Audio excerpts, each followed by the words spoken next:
Hola Emilia, gracias por invitarme.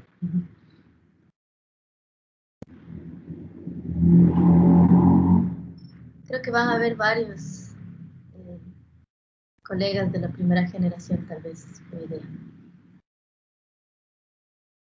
Ya le vi a Edgar por ahí.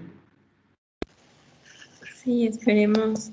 Igual están invitados los graduados, o sea, los demás graduados, así que esperemos que puedan seguirse uniendo. ¿Qué hubo, chicas? ¿Cómo están? Hola, bienvenido. Gracias. Qué bueno escucharlas. Sí, igual. ¿Cómo estás? Bien, bien, bien. Aquí trabajando. ¿Volviste al laboratorio? El lunes.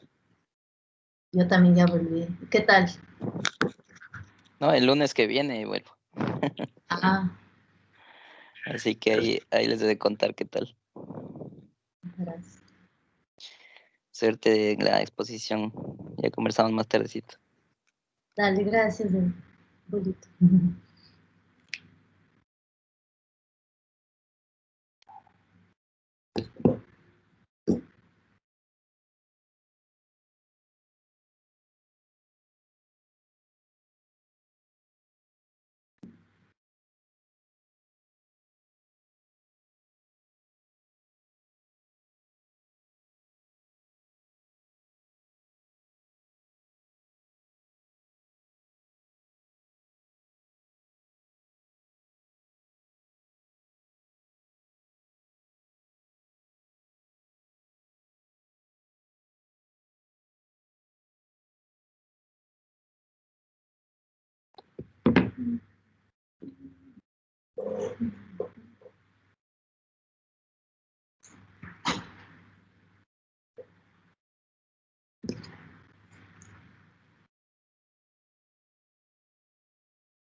Voy a dejar de compartir aquí para empezar a compartir ya cuando empiece la charla. ¿Te parece?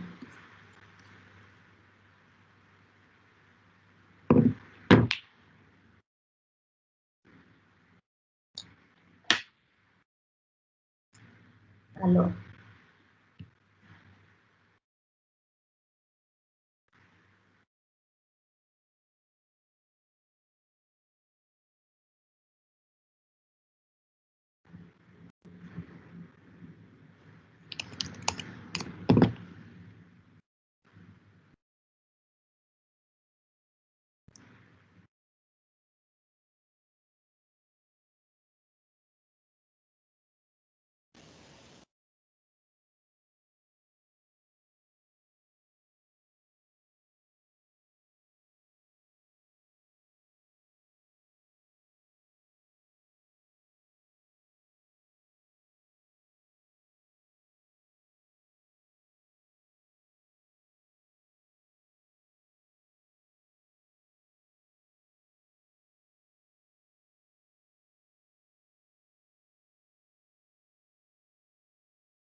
no pasa nada, ya está ahora ya no.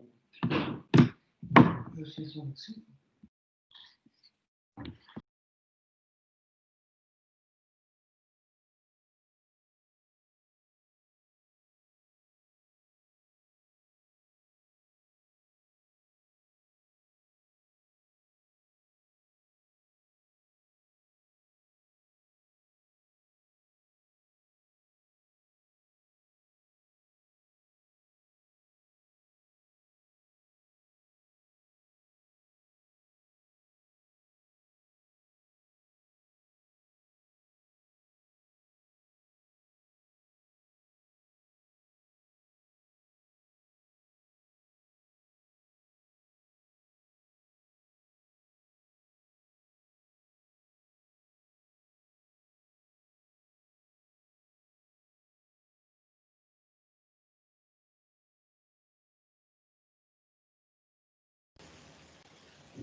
Bueno, vamos a dar inicio a este webinar.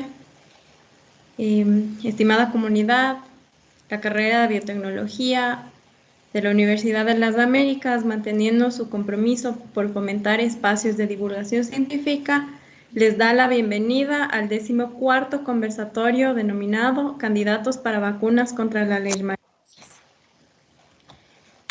Biotecnología UTLA les invita a esta charla en donde vamos a ver cómo algunas muestras de suero humano de pacientes infectados naturalmente por leishmaniasis mayor y pacientes vacunados con una línea atenuada del parásito fueron analizados con un enfoque inmunoproteico.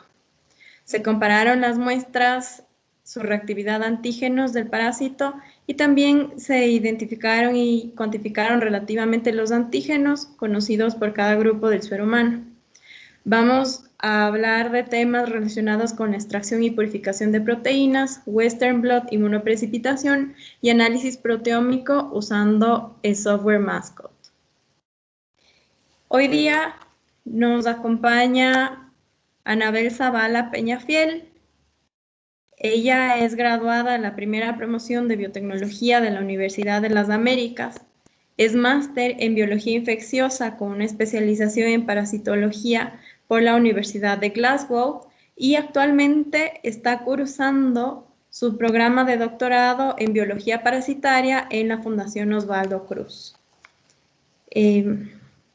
Bienvenida, Anabel. Es importante que sepan ustedes que vamos a tener 2 espacios para preguntas, uno más o menos a la mitad de la presentación, otro al final de la presentación.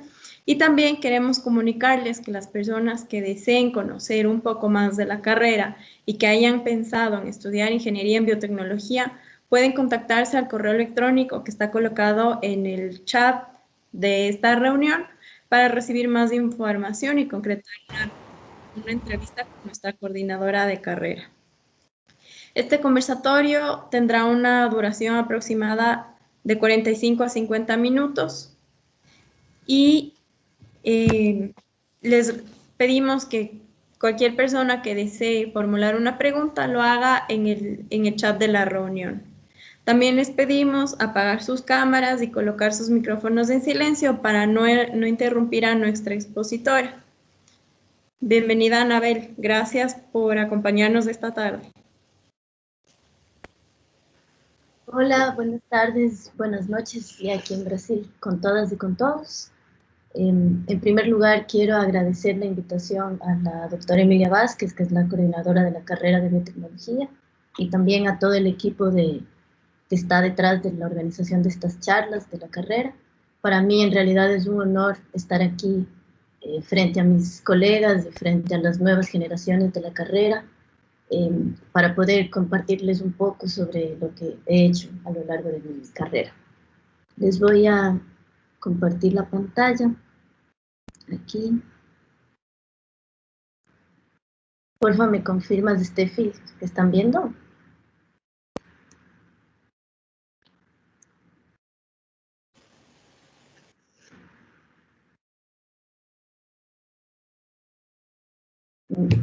¿Están viendo la presentación?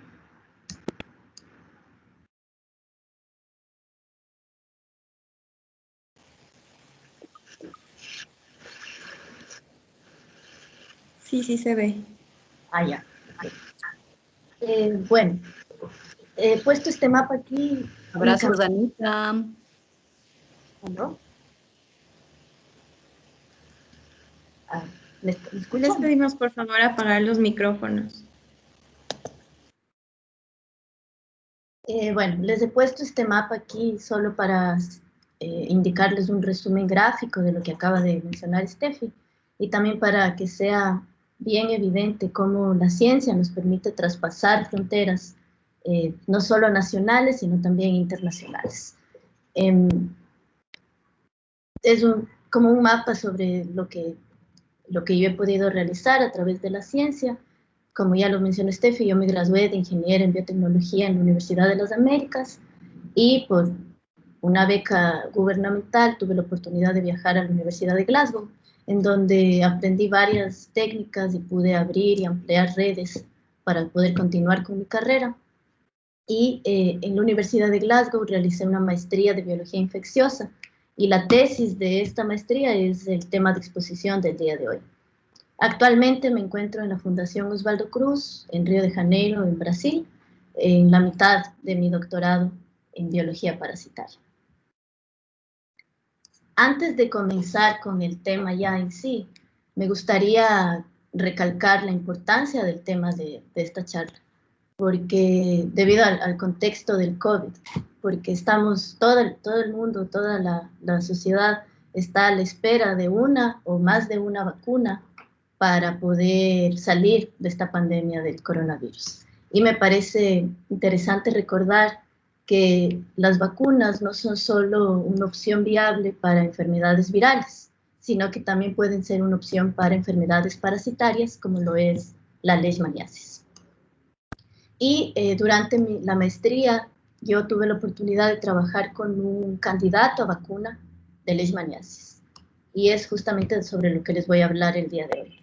La investigación se titula Comparación inmunoproteómica entre suero de pacientes infectados naturalmente y suero de pacientes vacunados versus antígenos del parásito Leishmania major. En esta charla les voy a hablar un poco sobre la leishmaniasis en general, en un contexto, sobre la investigación en sí, los métodos que yo utilicé durante esta investigación, los resultados de discusión que se generaron a partir de esta investigación y finalmente les voy a mencionar algunos otros candidatos que presentan resultados también interesantes. Bueno, para comenzar, la leishmaniasis es una enfermedad tropical negligenciada. ¿Por qué tropical? Porque es una enfermedad que se desarrolla en los trópicos y subtrópicos del mundo y negligenciada porque afecta generalmente a la población más pobre y porque es una enfermedad olvidada por la industria. Entonces no existe suficiente apoyo monetario para la investigación de esta enfermedad. Es una enfermedad endémica en 98 países que se desarrolla en áreas rurales y periurbanas y últimamente, en los últimos años, se han tenido casos también reportados en áreas urbanas. Esto se da mayoritariamente porque existe una urbanización no planificada, masiva, y también por factores del cambio climático. Juntando todos estos factores, existe mayor probabilidad de presencia del vector de esta enfermedad en lugares donde antes no había. Y por resultado existen casos de leishmaniasis en lugares donde antes no se reportaban. Las clínicas de esta enfermedad son muy variadas. Y úlceras en la piel, la leishmaniasis mucocutánea que se caracteriza por úlceras en las mucosas y la leishmaniasis visceral que, como su nombre lo indica, afecta las vísceras de la persona infectada y puede ser infectar el vaso, el hígado y esta forma fatal, letal de la enfermedad. Es importante mencionar aquí que Ecuador no tiene casos reportados de leishmaniasis visceral. a pesar de que toda la región alrededor de nuestro país tiene casos de leishmaniasis visceral. Y este mapa aquí es el mapa de la Organización Mundial de la Salud, con los últimos datos actualizados que fueron en el 2018, indicando cuáles son los países endémicos para leishmaniasis cutánea. Y podemos ver que el Ecuador está dentro de esos países. Esta enfermedad es transmitida por un vector femenino y es causada por un parásito del género Leishmania. El género y especie, tanto del vector como del parásito, van a variar según la localización geográfica. En el continente americano tenemos un vector o varios vectores del género Luxomia y parásitos del género Leishmania y subgénero Viania y subgénero Leishmania. Mientras que en Europa, Asia y África existen vectores únicamente del género Phlebotomus y únicamente existe el subgénero Leishmania. Es importante saber o es importante recalcar la presencia de estos subgéneros en cada parte del mundo porque según el subgénero y especie de parásito vamos a tener distintas manifestaciones clínicas. La leishmaniasis cutánea exclusivamente en el continente americano está predominantemente causada por la Leishmania viania brasiliensis y la Leishmania amazonensis, mientras que en Europa, Asia y África está causada generalmente por Leishmania major. Esta es una fotografía que les puse para tener una idea de cómo se ve este parásito. La fotografía A es un promastigote procíclico. Su característica es un flagelo corto. Flagelo es lo que les permite moverse a los parásitos. La fotografía B es un promastigote metacíclico, que como pueden ver su flagelo es mucho más grande. Y la figura C es ya la forma amastigota, que es una forma en la cual su flagelo fue reabsorbido y es una forma más arredondada y que no se mueve. Es importante que ustedes recuerden estas formas porque tienen distintas funciones, sobre todo en el ciclo de vida. El ciclo de vida del parásito es un ciclo de vida digenético, es decir, que se desarrolla en dos organismos, tanto en el vector como en el hospedero final. El hospedero final pueden ser roedores, perros y seres humanos. Y para poder entender un poco mejor el ciclo de vida, yo les voy a explicar empezando por el vector. Una vez que el vector está infectado con promastigotes, con esta forma del parásito, y pica a un hospedero mamífero final, lo que sucede es que durante la picadura se transmiten a través de la dermis de estos parásitos y que como tienen un flagelo se mueven hasta encontrar su célula blanco.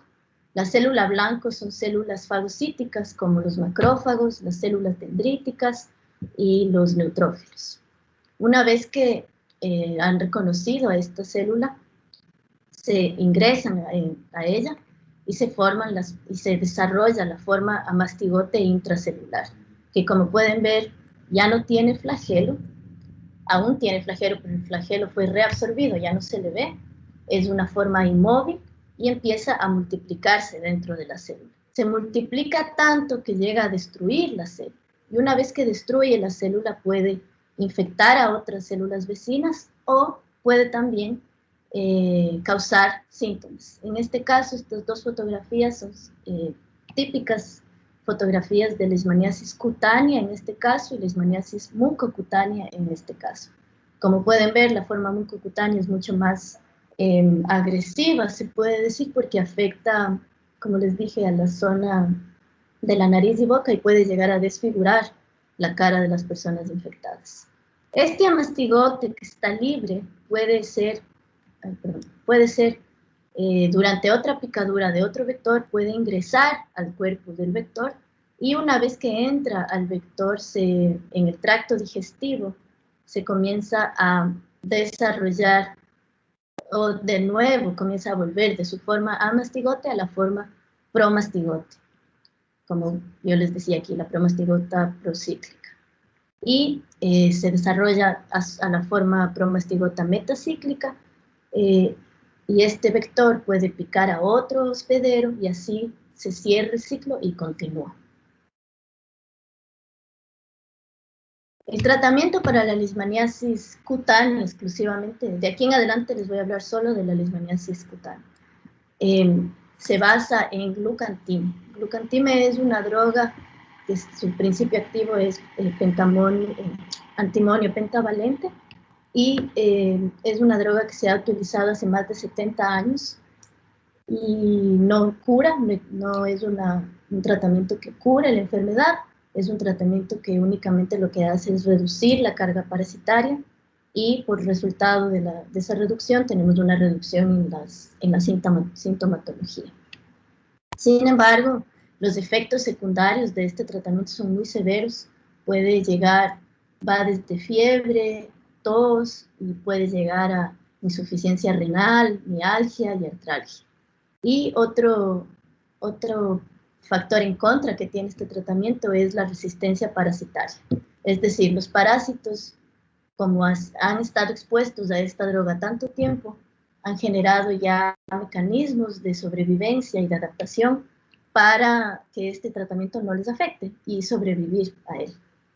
Entonces, en este escenario, las vacunas llegan como una opción viable para intentar tratar esta enfermedad.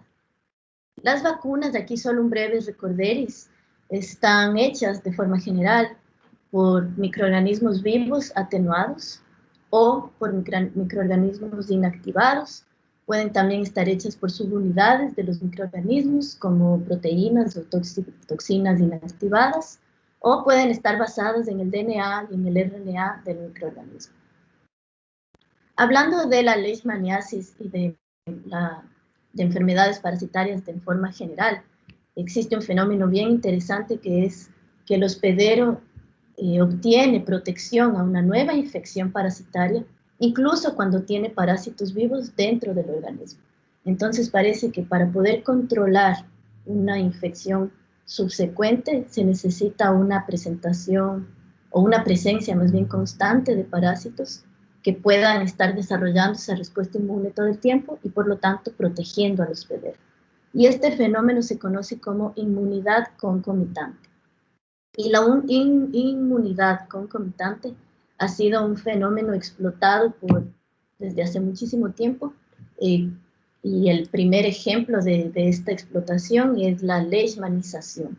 La leishmanización se basa en la transferencia de material de una lesión cutánea y transferencia a través de inyección en una persona que está completamente sana.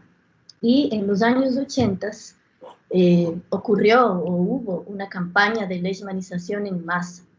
Lo que se hizo fue inyectar parásitos vivos de las lesiones cutáneas en soldados y refugiados durante la guerra entre Irak e Irán.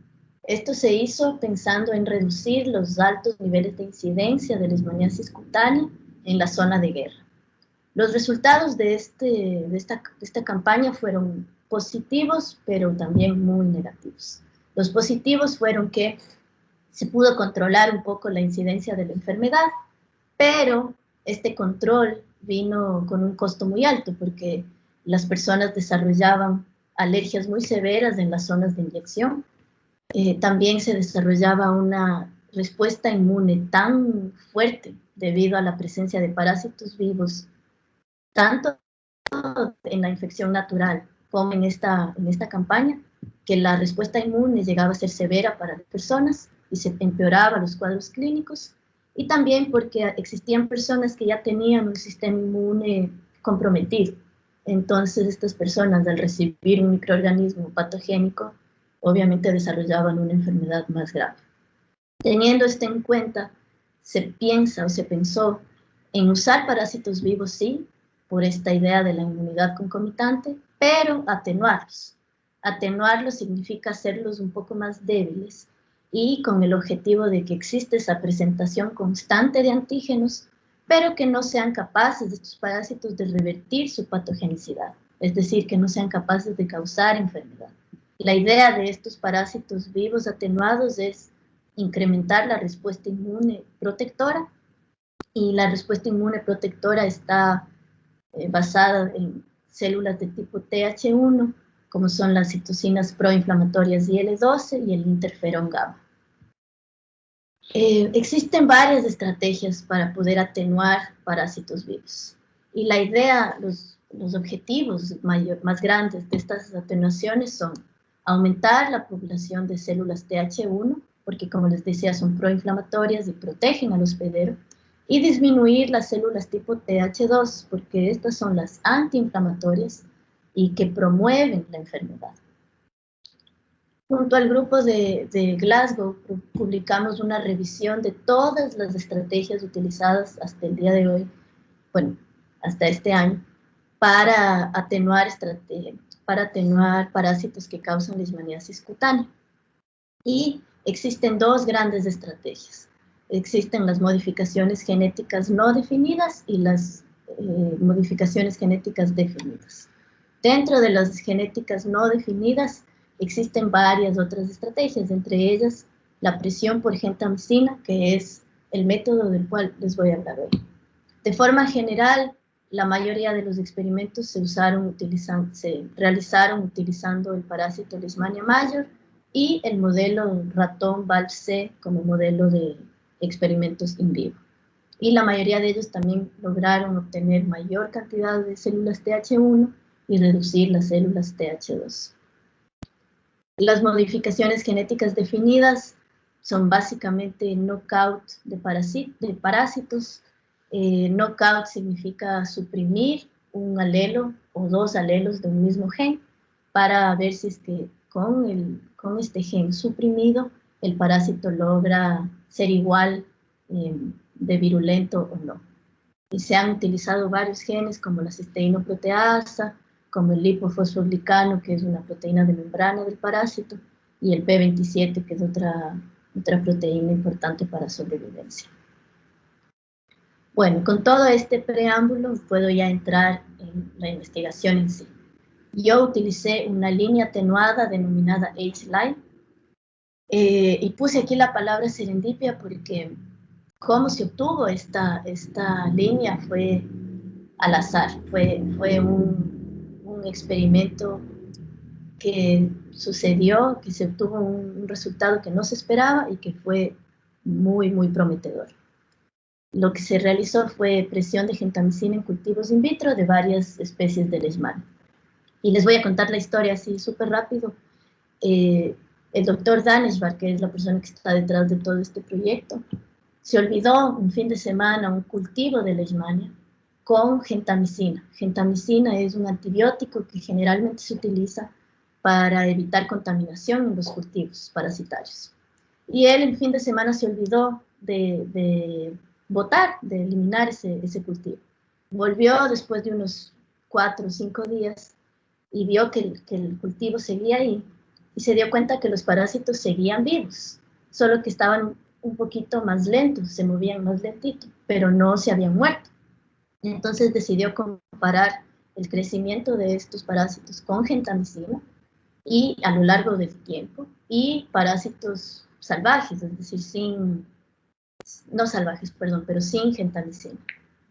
Y bueno, ahí fue viendo que la tasa de crecimiento era similar, fue viendo que no había muerte por presencia de concentraciones más altas de gentamicina, y ahí decidió usarla como una posible línea que podría repetir o podría ser un reflejo de esta inmunidad concomitante que les había mencionado antes.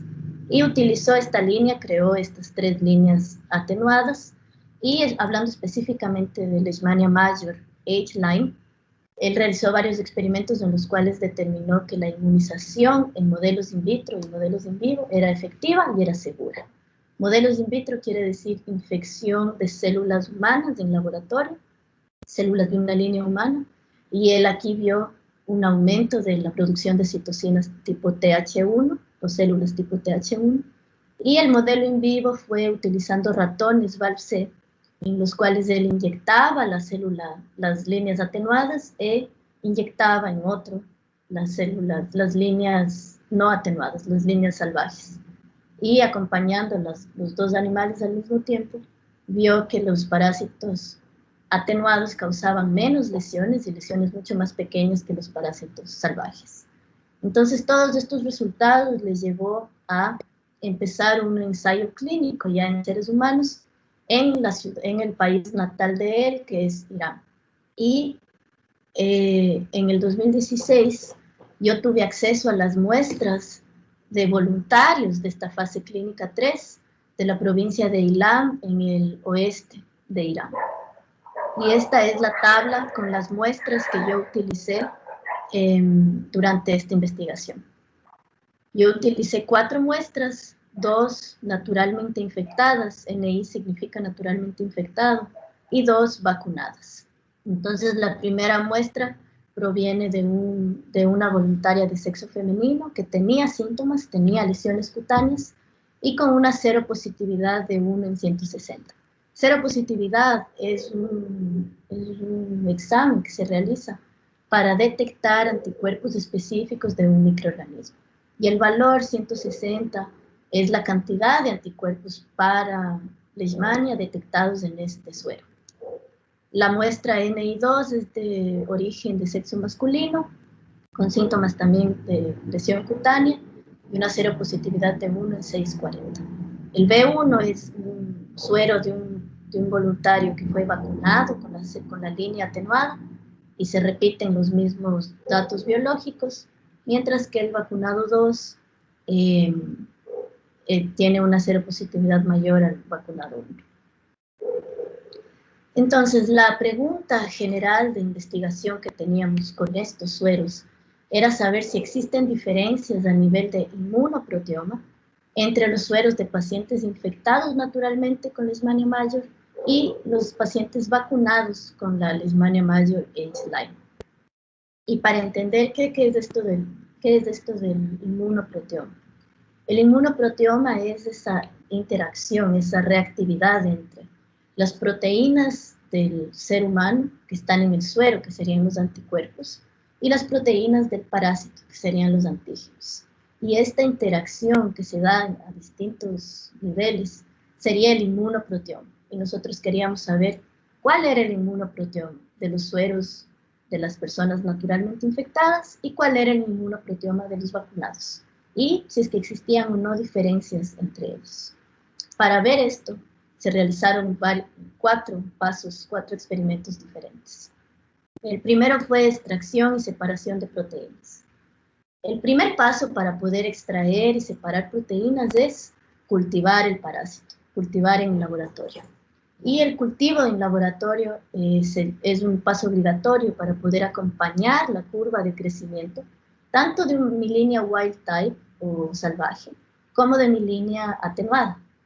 Y este paso es clave, es súper importante, porque el crecimiento del parásito Leishmania tiene 3 fases. Tiene una fase early log o logarítmica temprana, que es donde se forman el estadio biológico de promastigotes procíclicos, que les había mencionado antes. La fase mid log, que es justamente donde se forman los promastigotes metacíclicos, y una fase estacionaria, que es una fase en donde llegan a un equilibrio, digamos, a un plató, y ya no crecen más. Entonces, es bien importante establecer este cultivo.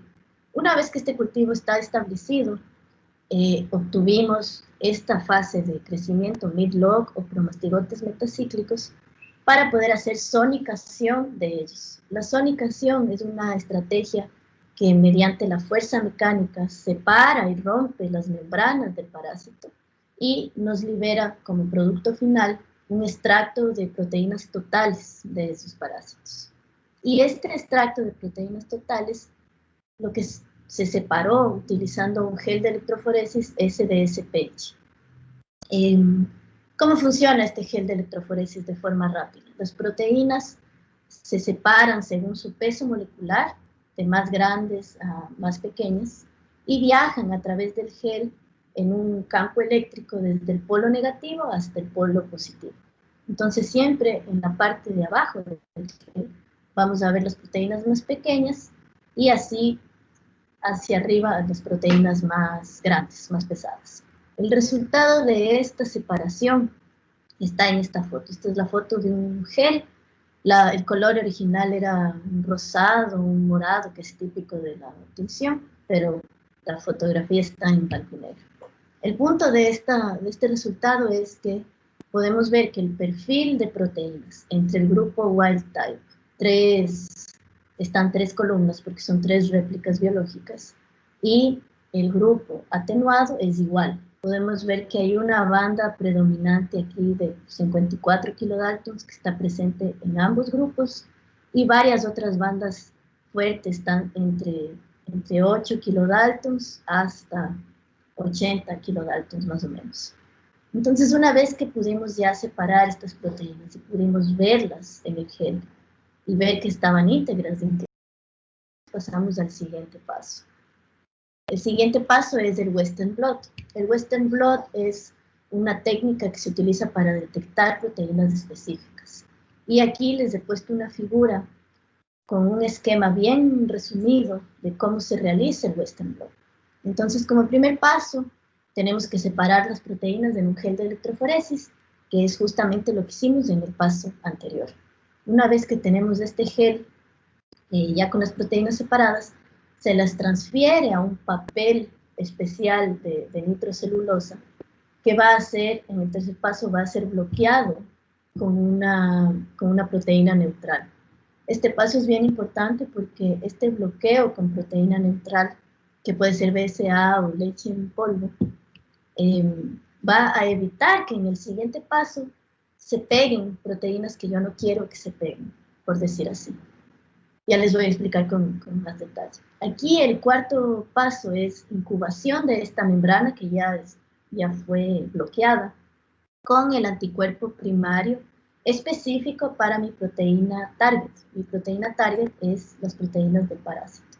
Y es justamente en este paso del anticuerpo primario en donde entran los sueros. Se incubó cada membrana de extracto proteico con cada suero. Y se realizaron 4 diluciones de cada suero, porque no sabíamos, como era la primera vez que estábamos haciendo esto, que yo estaba haciendo esto, no sabíamos cuál dilución iba a funcionar, entonces fuimos desde una dilución muy baja a una muy alta. El quinto paso es incubar este papel con un anticuerpo secundario marcado. El anticuerpo secundario marcado va a liberar una señal, va a permitir que esta señal, esta marcación, nos permita ver la banda o nos permita ver la reactividad entre el anticuerpo y el antígeno. Aquí utilizamos un anticuerpo secundario comercial común.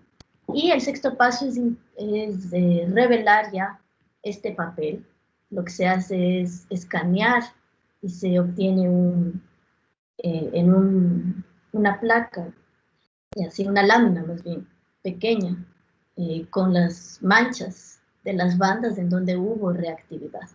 Y todo este proceso se realizó con el objetivo de distinguir y comparar reactividad entre los sueros NI y los sueros vacunados, entre proteínas de la línea salvaje y la línea atenuada.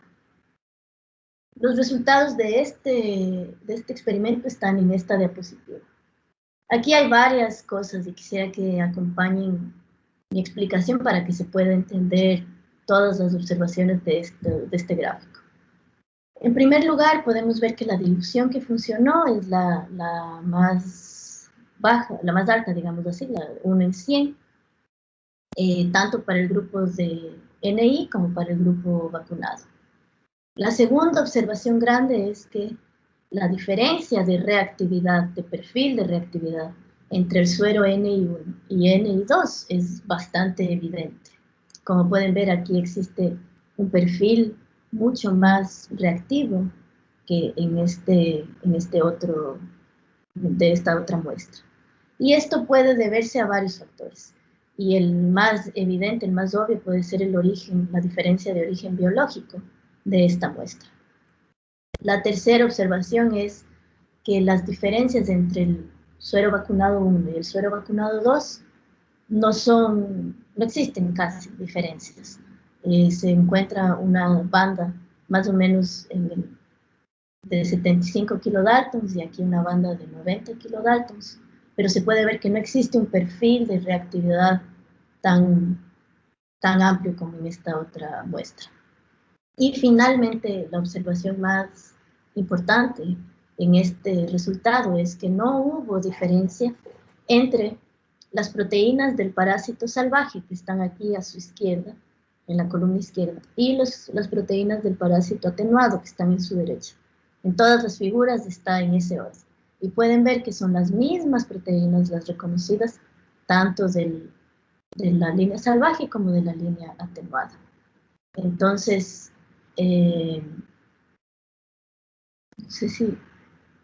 Aquí. Entonces aquí la conclusión que tuvimos fue que no hubo diferencia en este reconocimiento. Entonces los sueros no fueron capaces de discriminar entre los extractos proteicos, tanto de la línea salvaje como de la línea atenuada. Ya con este resultado, la pregunta se mantenía más o menos igual. Si es que existen o no proteínas reactivas, o sea, antígeno-anticuerpo, exclusivamente detectadas por cada tipo de suero. Solo que aquí, ya en esta pregunta y en los experimentos que se hicieron de aquí hacia adelante, se utilizó ya solamente los extractos proteicos de la línea salvaje, de la línea wild type. ¿Por qué? Porque ya aquí me gustaría parar un ratito para ver si alguien tiene alguna pregunta. No sé si Steffi me dice. Les pedimos que por favor a quienes tienen preguntas nos ayuden escribiendo su pregunta en el chat. Recuerden que en este momento tenemos una primera parte o un primer espacio para hacer preguntas y al final vamos a tener un nuevo espacio para hacer más preguntas.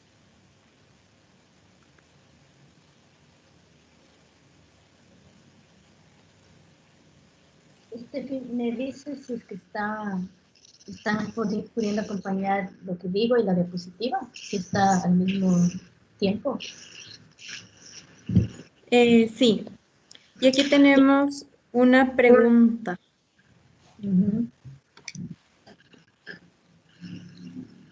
La pregunta, Ani, es ¿por qué la diferencia de origen biológico marca valores diferentes entre el N1 y el N2 de los sueros? Es súper interesante esa pregunta porque fue justamente lo que yo me pregunté cuando vi. Y en este caso, voy a volver a la diapositiva. El origen biológico, al ser uno de sexo femenino y otro de sexo masculino, lo que podríamos concluir, digamos, de esta diferencia es que por un contexto cultural del origen de las muestras, que es Irán, las mujeres están generalmente más cubiertas, su cuerpo, su rostro, está más cubierto que el cuerpo de los hombres. Entonces, parece muy obvio, pero tiene una diferencia. El vector tiene más espacios donde puede picar a la persona hombre que a la mujer. Y otro dato también importante es que los hombres en esta zona específica trabajan fuera de casa y trabajan en el campo justamente en los horarios en los cuales el vector sale a picar, porque no sé si ustedes saben, pero los vectores de la mayoría de enfermedades parasitarias tienen horarios de picadura. Hay otro término, pero no me acuerdo ahorita, pero tienen horarios en los cuales ellos salen para alimentarse. Y la alimentación es justamente la sangre de los seres humanos o de cualquier otro hospedero. Y estos horarios son generalmente de 6 de la mañana a 9, 10 de la mañana y de 6 de la tarde, 5, 6 de la tarde hasta 9 de la noche. Entonces, esta exposición mayor al vector puede ser una de las razones para que exista diferencia entre un suero y otro. Porque esta persona, al tener más contacto con el parásito, con el vector y con el parásito, generó más anticuerpos hacia hacia ellos. Perfecto, muchas gracias. Y tenemos otra pregunta. ¿Qué especie de mosquito es el vector de esta enfermedad? Depende del lugar geográfico del que estemos hablando. En el continente americano son todas las especies del género Luxomia, sobre todo Luxomia longipalpis, y en Europa, África y Asia son los vectores de género Phlebotomus. Perfecto, muchas gracias. Ani, yo creo que podemos continuar con la presentación porque no tenemos más preguntas hasta aquí. Ok. Yo no puedo ver el chat, entonces si tienen más preguntas pueden ir poniendo, que yo al final puedo leerlas, o Steffi me las lee todas y ahí puedo responder. Bueno, entonces, recapitulando, aquí la pregunta, como les decía, se mantenía, era ver si existía o no diferencias. Y en este caso utilizamos ya solamente las proteínas del parásito salvaje o wildlife. El primer experimento que se realizó para responder esta pregunta fue la inmunoprecipitación. La inmunoprecipitación es un experimento en el cual se precipita el antígeno proteico utilizando un anticuerpo, que sería en este caso los anticuerpos del suero, que se ligan de forma específica a este antígeno. Y esto se realiza para poder ver una interacción anticuerpo-antígeno. O sea, este experimento se hace para, en laboratorio con condiciones controladas, generar esta interacción. Y aquí yo dividí por partes cómo fue este experimento. Cabe recalcar que este experimento se hizo utilizando un kit comercial que ya existe para poder hacer esto. Entonces aquí, en primer lugar, utilizamos solamente 2 sueros. Se utilizó solamente 2 sueros por varios motivos, entre ellos tiempo, porque este proyecto lo hice únicamente en 3 meses, y también por ser un kit comercial bastante costoso, la verdad. No se podía utilizar todas las muestras que queríamos, entonces decidimos utilizar solo 2 muestras, una representativa del grupo NI y una representativa del grupo B.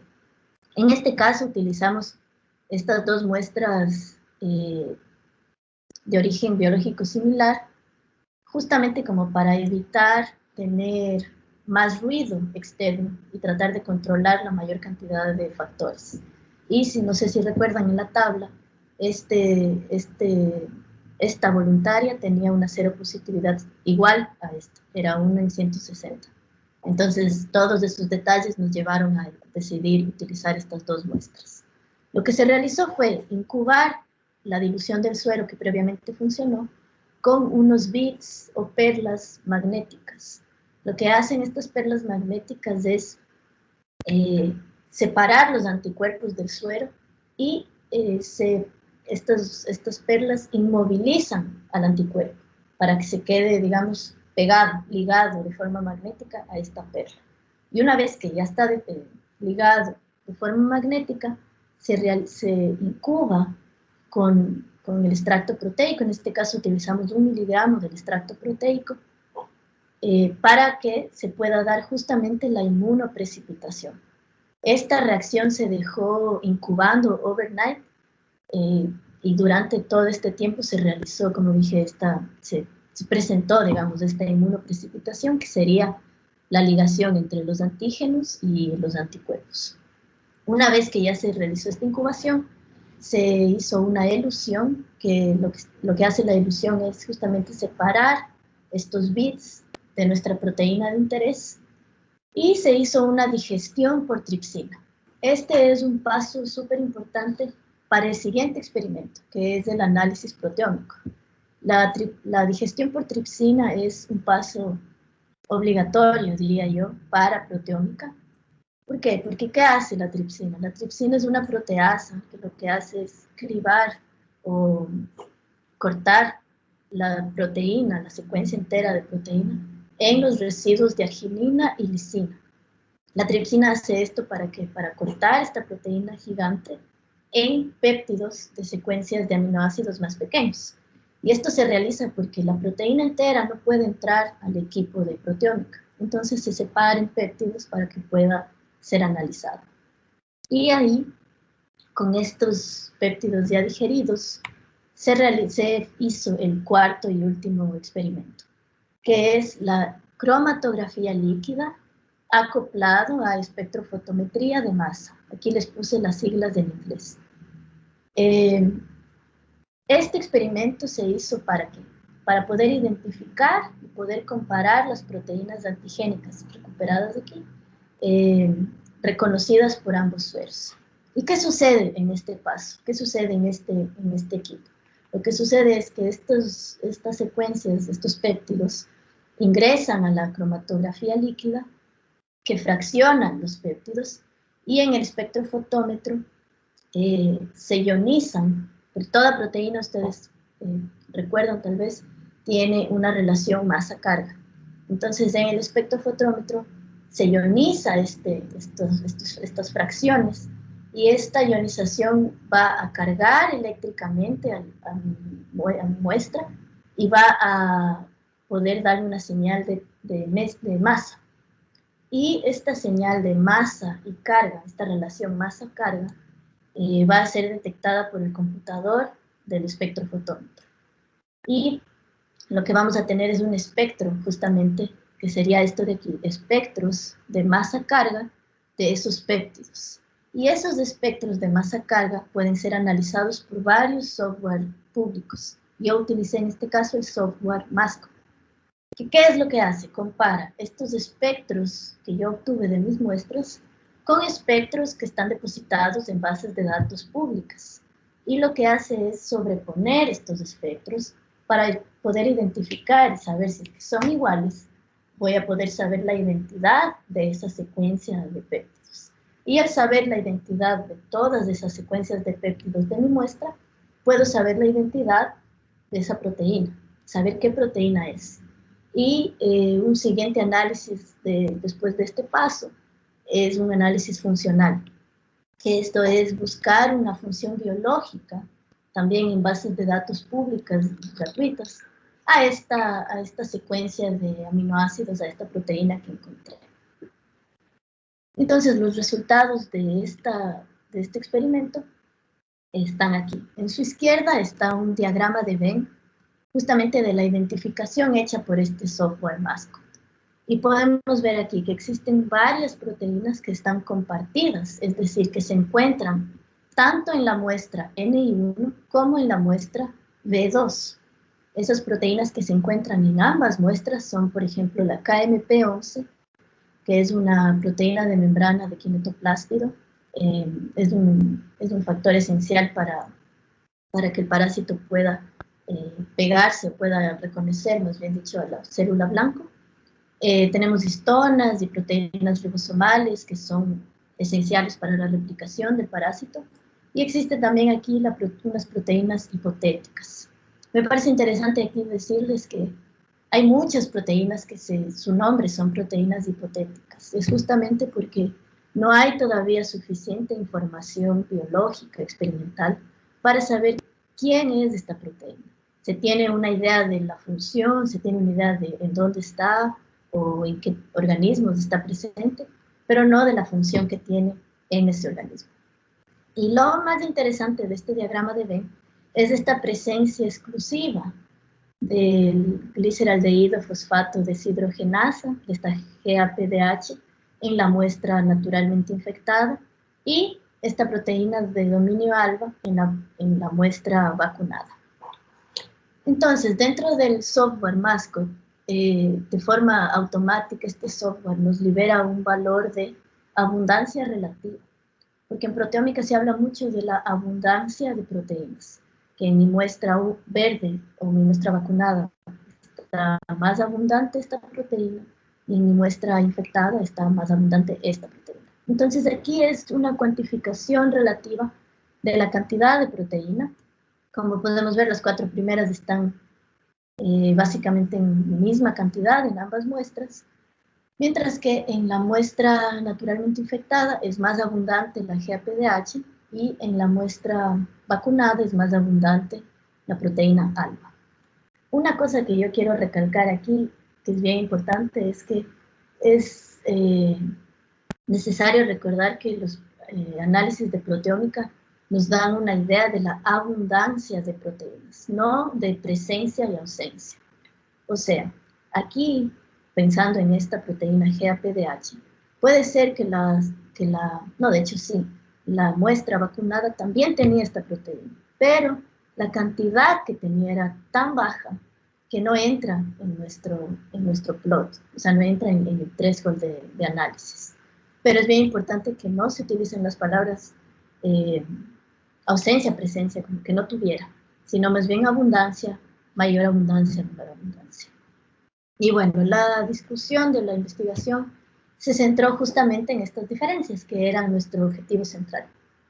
Hablando únicamente de la GAPDH, esta es una enzima que forma parte de la glicólisis. La glicólisis en el parásito, los 7 primeros pasos de la glicólisis se dan en el glicosoma y los últimos 3 en el citosol.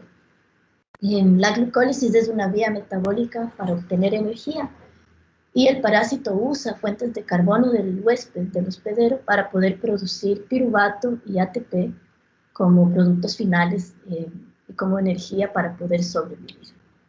Esta enzima cataliza la última reacción de fosforilación oxidativa de la glicólisis, transformando o oxidando el gliceraldehído 3-fosfato en 1,3-bifosfoglicerato. Estos nombres pueden variar un poco, pero es importante entender que con la presencia de esta enzima se puede ir a los siguientes pasos, o sea, el parásito, ¿no? Puede ir a los siguientes pasos para poder obtener energía para sobrevivir. Entonces es una enzima esencial.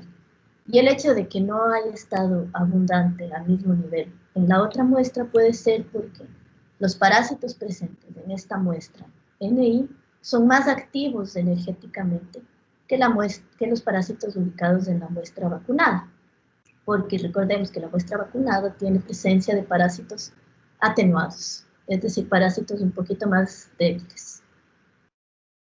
Hablando ya del resultado de la muestra vacunada, esta proteína de dominio ALBA es una proteína de unión a RNA, y la leishmania en su genoma codifica para 2 tipos de proteína ALBA, ALBA1 y ALBA3, y ya se demostró que estas proteínas están asociadas a subunidades ribosomales del parásito. En una investigación se comparó de forma proteómica, es decir, se comparó la abundancia de proteínas de una línea H-line de Leishmania infantum y una línea salvaje de Leishmania infantum, se mostró que existe más abundancia del ALBA tipo 1 en la línea atenuada que en la línea salvaje. Y recuerden que esta H-line es el mismo método de atenuación que las muestras que yo estoy utilizando. Y la que encontramos nosotros, esta ALBA domain, es ortóloga a la proteína tipo ALBA3 de Leishmania infantum. Ortóloga quiere decir que es una proteína codificada por un gen homólogo entre Leishmania major y Leishmania infantum. Y ya indagando un poco más en el porqué de la presencia de esta proteína, pensamos esta presencia de ALBA nos da una pista sobre cómo podría estar funcionando la atenuación por gentamicina en Leishmania. ¿Y por qué? Porque la gentamicina es un antibiótico, como ya les dije, comúnmente utilizado, y su mecanismo de acción es ligarse al complejo RNasa-P en células eucariotas. Entonces pensamos que podría estar sucediendo lo mismo en el parásito. Podría estar habiendo una interacción entre gentamicina, proteínas ALBA y las unidades ribosomales de aquí, y el parásito, al detectar esta presencia de gentamicina, en compensación, lo que podría estar haciendo es expresando, produciendo más proteína ALBA para poder utilizarla en procesos de replicación. Sin embargo, es importante mencionar que todos estos resultados que yo les estoy mencionando son resultados preliminares, ya que, como les había dicho, fue un proyecto que realicé en 3 meses y se utilizó, como ustedes vieron, un N bajísimo, un N de 2 en los primeros experimentos, un N de 1 en estos experimentos finales. Entonces es necesario, para poder tener más confianza y más certeza en las conclusiones, realizar más réplicas para poder validar los datos actuales.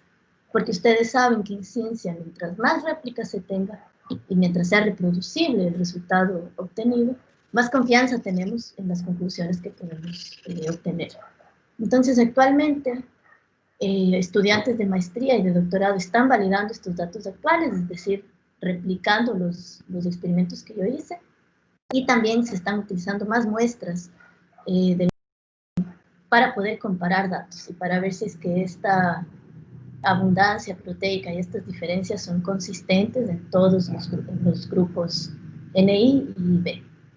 Un trabajo futuro también que se quiere realizar es un análisis bioinformático de estas dos proteínas para poder tener más idea de cómo interactúa, de la naturaleza de la proteína, de detalles proteicos que pueden dar más información y más robustez a las conclusiones.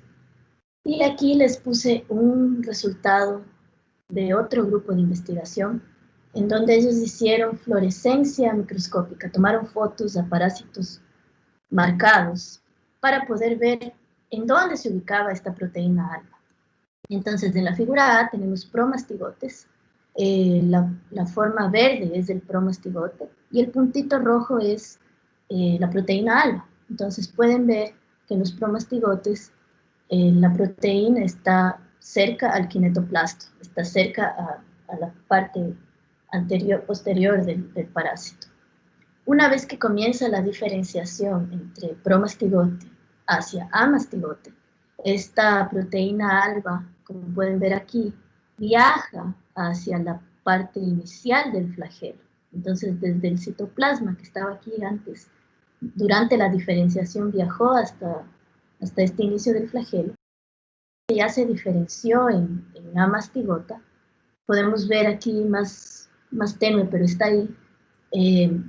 La proteína se ubica ya en el núcleo, cerca del núcleo del parásito. Entonces, estas fotografías nos dan una idea de cómo el parásito trasloca la posición de su proteína para poder sobrevivir, pero también como en respuesta a al estrés externo que tiene. Porque recuerden que esta forma promastigota se encuentra en los vectores, entonces existe un ambiente biológico específico que es del vector. Y una vez que empieza la diferenciación, empieza ese cambio de ambiente específico, de ambiente biológico, del vector al hospedero final. Entonces es una temperatura diferente, un pH diferente, y todo ese estrés genera efectos en el parásito. Y esta es una forma bien elegante y bonita de mostrar cómo esta proteína va migrando a lo largo de esta diferenciación. Aquí les puse una foto, una diapositiva, sobre el estatus actual de la línea con la cual yo trabajé, de la ACE-Line Leishmania-Mayer. Y me encontré con que están repitiendo la fase 3 en otras provincias de Irán, la provincia de Isfahan y de Fars. Y lo que me pareció interesante es que están todavía en proceso de reclutamiento de voluntarios, que comenzó en el 2018 y que termina justamente hoy. Hoy día termina el reclutamiento de voluntarios de este ensayo clínico, y de aquí en adelante van a continuar los procesos de la fase. Y no sé, espero que siga funcionando y que pueda tener resultados prometedores. Finalmente les voy a hablar de otros candidatos a vacunas que también tienen resultados interesantes.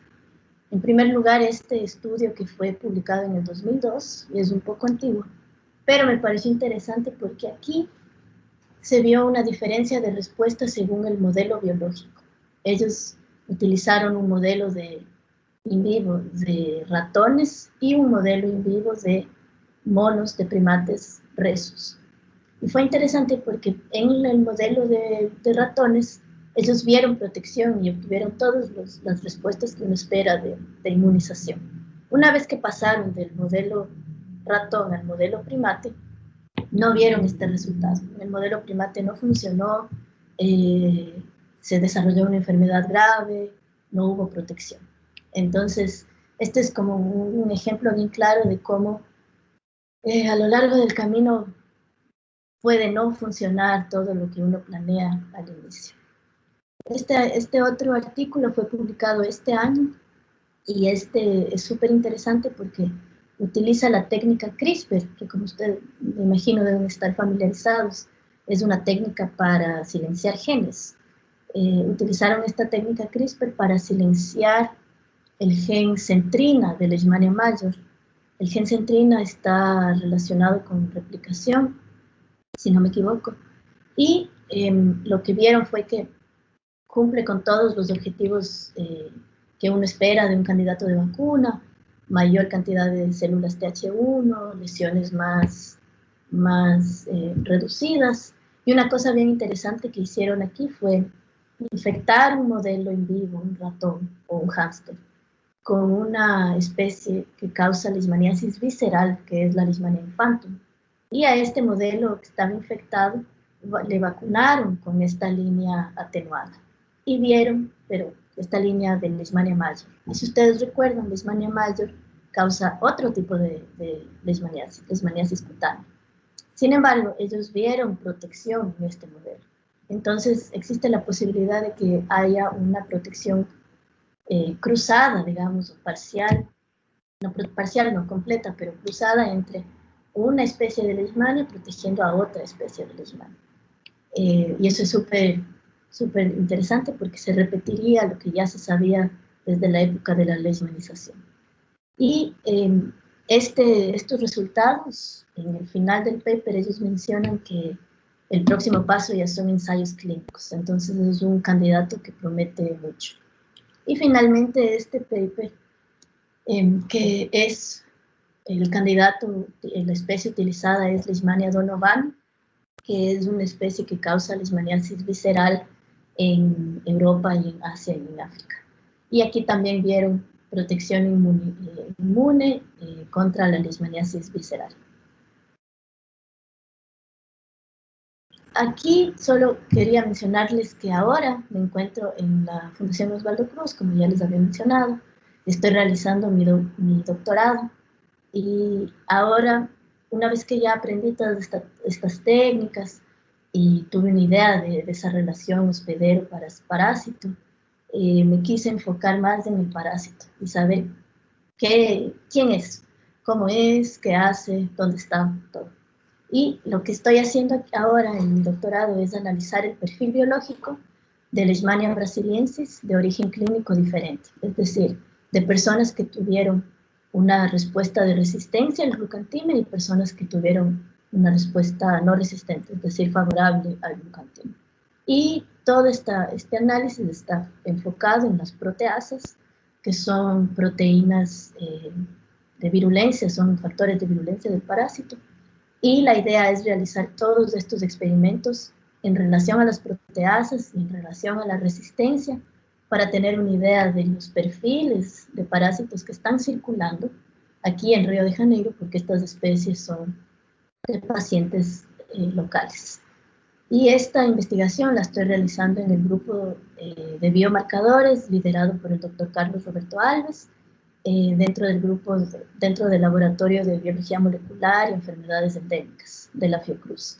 Y aquí unas fotos solo, no están todas las personas, pero solo para, si es que me están viendo, para agradecerles por aceptar en este grupo.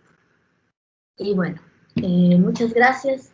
Les dejo aquí mi correo por si alguien tiene interés en esta línea de investigación o si alguien tiene alguna duda sobre los experimentos o sobre cualquier otra cosa. Este proyecto lo realicé en el laboratorio del Dr. Wordsmore y junto al Dr. Danishvar, que es el que está detrás de toda la atenuación de los ensayos clínicos de la Universidad de Glasgow. Y todo esto fue gracias a un concurso organizado por la CNC en el año 2014. Entonces me parece bien relevante agradecer a esta agencia de fomento y agradecer al gobierno de la época, en el 2014, que organizaba estos concursos de investigación a nivel de pregrado, cuyos premios eran becas completas en cualquier universidad del mundo. Entonces, me parece relevante mencionarlo. Muchas gracias y no sé si tienen preguntas, estoy aquí dispuesta a responder. Bueno, muchas gracias, Anabel. Sí tenemos algunas preguntas de la audiencia. Una de ellas es, bueno, primero, ¿qué tan común es la leishmaniasis en nuestro país? En el Ecuador, como les había mencionado al comienzo, la leishmaniasis cutánea es una enfermedad endémica, es decir, está presente en todo el Ecuador, en todo el país. Sin embargo, existen zonas dentro de nuestro país con más prevalencia. Por ejemplo, Pedro Vicente Maldonado, cerca de Quito, es una zona con muchos casos de leishmaniasis cutánea. En el sur del Ecuador también, en Loja, en Zamora Chinchipe y también en Pastaza existen muchos casos de leishmaniasis cutánea y mucocutánea. Sin embargo, como no es una enfermedad tan estudiada, es una enfermedad olvidada, no existe un reporte muy actualizado de la cantidad de casos que existen al día de hoy. Entonces no sabría decirte el número de casos. Muchas gracias. La siguiente pregunta dice, ¿la leishmaniasis cutánea presenta variaciones en los ciclos de transmisión, en sus reservorios, los vectores y su sintomatología? ¿Cómo se evaluó la respuesta inmunológica en el estudio? Y en este caso de estudio, ¿el tipo de muestra afectaría los resultados? Si se toma muestras como saliva, por ejemplo, o necesariamente debe ser invasiva. A ver, varios puntos en esa pregunta. Sí, la manifestación clínica de la enfermedad varía mucho según especie, según vector y según estado inmune del hospedero. La muestra para este tipo de análisis obligatoriamente tiene que ser una muestra de suero, es decir, una muestra de sangre y separar el plasma del suero. ¿Por qué? Porque estamos buscando anticuerpos y estamos buscando esta reactividad de los anticuerpos que la persona ya generó a las proteínas extraídas de forma en laboratorio, in vitro. ¿Qué más? ¿Cuál era el otro punto? Claro, la pregunta también decía,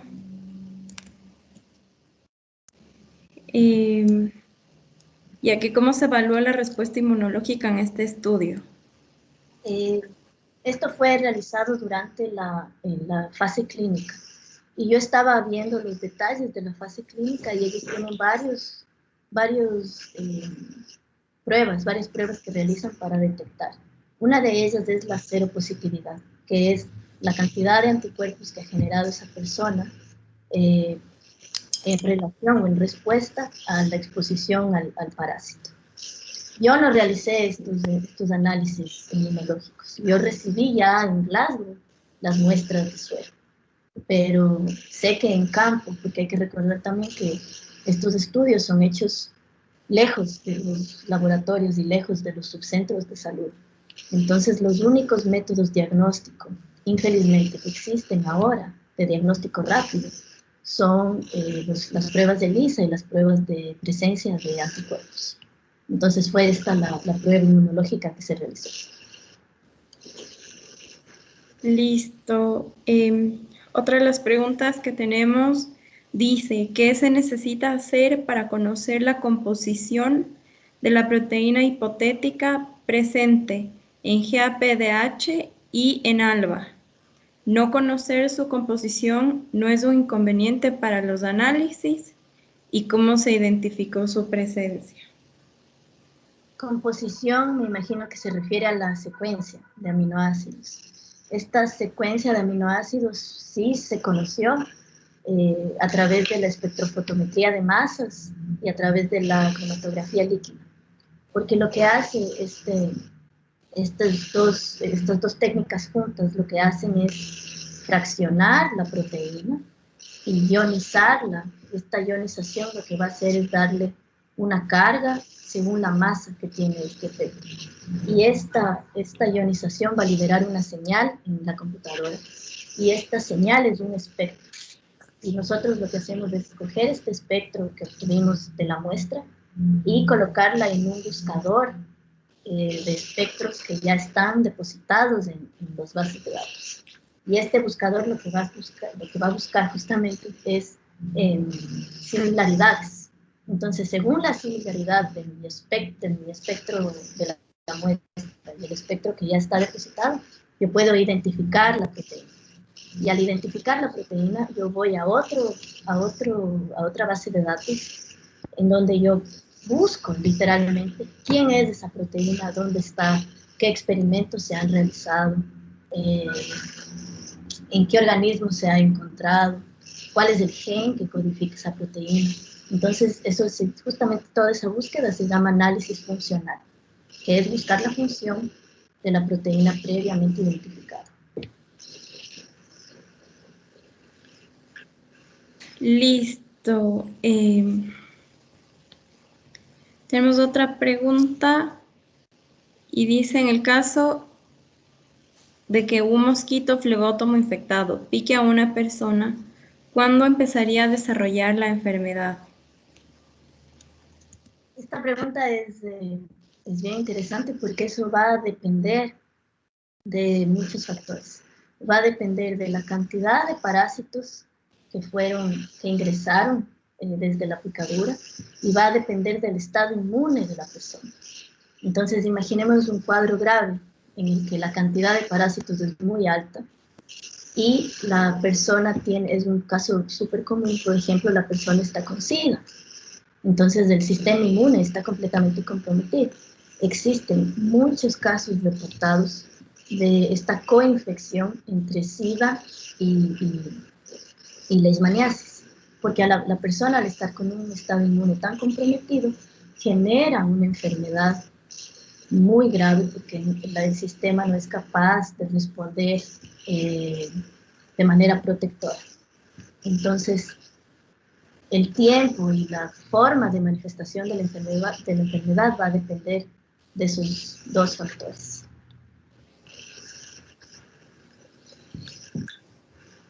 Listo, y en honor al tiempo, vamos a hacer... yo puedo ver el... Oh, perdón, te preguntaba si podía abrir aquí el chat. Y hay varios. Claro. Hay algunas, si te gustaría responder alguna en particular, pues puedes escoger tú. Hay bastantes. A ver. Aquí hay una de la línea brasileña de Leishmania. Es más agresiva que las otras. Primera cosa, no se habla de líneas, se habla de especies. Y las especies que están presentes en Brasil, hay algunas que están presentes aquí que también están presentes en Ecuador. Por ejemplo, la Leishmania brasiliensis, que a pesar que su nombre sea Brasil, que tenga la palabra Brasil, también existe en Perú, en Colombia y en Ecuador. Y en este caso, exclusivamente hablando de la Leishmania brasiliensis, es una especie que causa un espectro clínico súper variado, que puede ser un poco más agresivo comparándola, por ejemplo, con Leishmania major, que es la que causa enfermedad en Europa, en África y en Asia. Las manifestaciones clínicas de los parásitos son diferentes y pueden ser más agresivas. Y dependen, en este caso para esta pregunta es bien interesante porque más o menos va con lo que yo estoy haciendo ahora. Depende mucho también del hospedero, del nicho biológico en donde se está desarrollando este parásito. Entonces, por ejemplo, al tener una variedad genética tan grande aquí en Brasil, el parásito ha conseguido desarrollar tantas capacidades de sobrevivencia que es súper complicado establecer un solo factor para decir que es más agresiva que otra. Entonces, por eso se estudian varios factores y se comparan. Mi idea a largo plazo, a muy largo plazo, es comparar muestras brasileras y compararlas con muestras ecuatorianas, justamente para comparar esa agresividad y saber dentro del parásito qué es lo que está causando esta agresividad.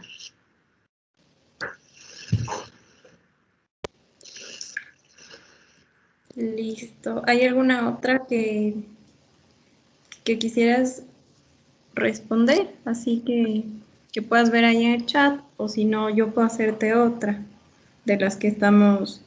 Ah, hay alguien que está levantando la mano.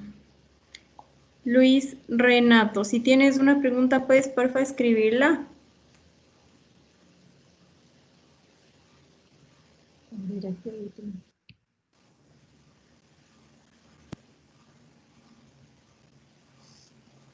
Ya lo respondí un poco.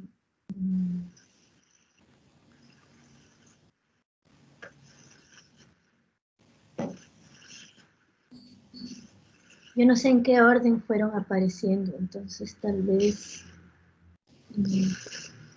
¿qué riesgos hay de que la vacuna falle? Bueno, como todo puede funcionar perfecto, como puede también fallar mucho. Justamente por esta incerteza que se tiene, las fases clínicas de vacunas y todo el proceso previo a aprobar una vacuna para una enfermedad es súper largo.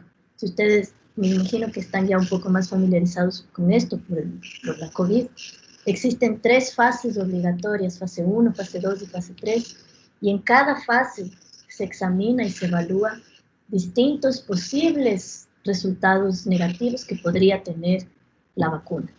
Exclusivamente hablando de la última fase, se evalúa ya la seguridad de la vacuna, es decir, si es que como tiene un pedazo de microorganismo, verificar si es que no va a generar una enfermedad, si es que es segura para mantenerse dentro del cuerpo humano sin revertir enfermedad. Entonces, las probabilidades, diría yo ahí, al comienzo son medio 40-50 de chances de error, pero mientras van pasando las fases, esas probabilidades de que haya un riesgo van disminuyendo a tal punto que ya llega a un final de fase 3, ya una pre-evaluación antes de ser ya lanzada para el público general.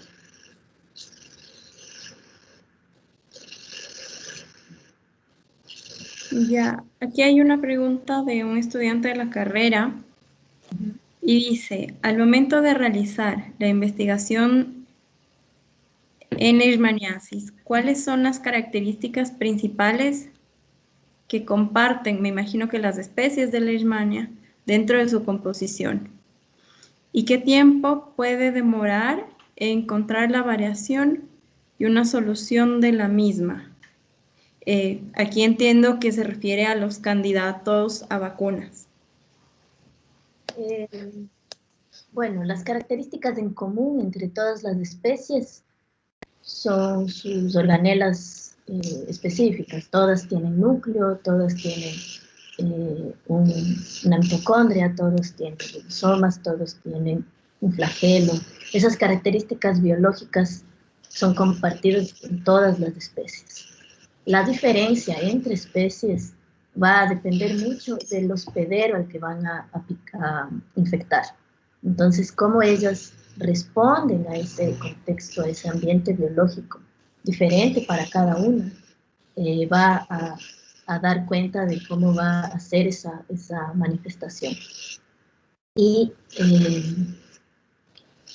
cuánto tiempo puede demorar en encontrar la variación. Entre especies ya está más o menos determinada esa variación. En la literatura hay mucha literatura, extensa literatura sobre características específicas de cada especie. Sin embargo, esta literatura está más enfocada a las especies de Europa, de Asia y de África. Y existe menos información sobre las especies en nuestro continente. Entonces, por eso, para mí, personalmente, es súper relevante estar estudiando una especie de nuestra región, en nuestra región, porque justamente necesitamos más información sobre ella. Y solución, pensando en las vacunas, me imagino, yo también, eso varía mucho, porque Los ensayos clínicos de cada candidato de vacuna es independiente de otro ensayo y depende exclusivamente del resultado interno de ese candidato. Entonces no sabría decirte un aproximado. Un candidato puede demorarse 10 años, como puede demorarse un año, como el caso de los candidatos en la COVID. Entonces, eso es muy relativo. Listo. Y vamos con la... Esa le puedo responder por aquí mismo. Perfecto. La última pregunta que vamos a hacer para la audiencia, dada la hora y en honor al tiempo, es que, ¿qué perfil clínico debería tener un candidato para ser elegido como sujeto de prueba para la vacuna? Bueno, idealmente las personas candidatas no van a saber si reciben la dosis de vacuna, del candidato de vacuna, o si reciben una dosis placebo. Y por este mismo hecho de ser un proceso ciego, las personas deberían compartir un mínimo estado de salud igual, digamos así. Entonces no deberían presentar enfermedades de sistema respiratorio, no deberían presentar enfermedades de sistema inmune, no deberían tener su sistema inmune comprometido. ¿Qué más? Deberían tener un rango de edad, porque según el rango de edad también la diferencia va a ser evidente. Y también se debe tener una paridad en el sexo de los candidatos, de los voluntarios a ensayos clínicos. Listo. Muchísimas gracias, Ani, por tu valiosa exposición del día de hoy. Les agradecemos también a nuestra audiencia por estar aquí, por sus preguntas. Aquí en el chat ustedes encuentran el correo de Anabel, está proyectado también en la presentación, como ella dijo, por si tienen tal vez preguntas más profundas al respecto. Y con eso les damos por terminado este webinar. Recuerden que vamos a tener una serie de webinars que van a ser secuenciales, así que de manera oportuna les estaremos avisando mediante, si son estudiantes, mediante sus profesores y el Facebook de la carrera, de los diferentes webinars que vamos a realizar en este semestre. Muchas gracias a todos y a todas por su atención y una vez más gracias por la invitación. Un abrazo a todas y a todos.